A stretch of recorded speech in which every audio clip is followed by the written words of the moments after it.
কবি জয় গোস্বামীর মালতীবালা বালিকা বিদ্যালয়। বেণী মাধব, বেণী মাধব, তোমার বাড়ি যাব। বেণী মাধব, তুমি কি আর আমার কথা ভাবো? বেণী মাধব, মোহনবাসী তমাল তরুতলে বাজিয়েছিলে। আমি তখন মালতী স্কুলে ডেস্কে বসে অঙ্ক করি, ছোট্ট ক্লাস ঘর, বাইরে দিদিমণির সাথে দিদিমণির বর। আমি তখন নবম শ্রেণী, আমি তখন শাড়ি। আলাপ হলো বেণী মাধব, সুলেখাদের বাড়ি। বেণী মাধব, বেণী মাধব, লেখাপড়ায় ভালো, শহর থেকে বেড়াতে এলে আমার রং কালো। এক দৌড়ে পালিয়ে গেছি বেণী মাধব ছুটে। আমার বাবা দোকানে কাজ করে।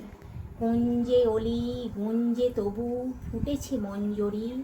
সন্ধেবেলা পড়তে বসে অঙ্কে ভুল করি। আমি তখন নবম শ্রেণী, আমি তখন 16। ব্রিজের ধারে বেণী মাধব, লুকিয়ে দেখা হলো। বেণী মাধব, বেণী মাধব, এত দিনের পরে সত্যি বলো, সেসব কথা আজও মনে পড়ে? সেসব কথা বলেছ তুমি তোমার প্রেমিকাকে? আমি শুধু একটি দিন দেখেছিলেন তাকে, ব্রিজের ধারে আলোর নিচে, অপূর্ব সে আলো।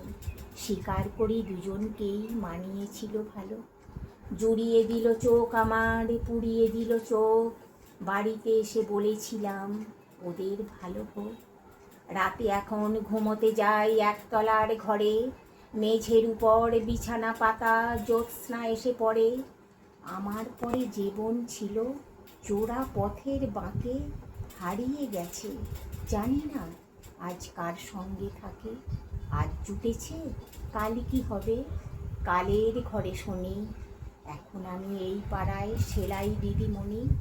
তবু আগুন বেণী মাধব, আগুন জলে কই।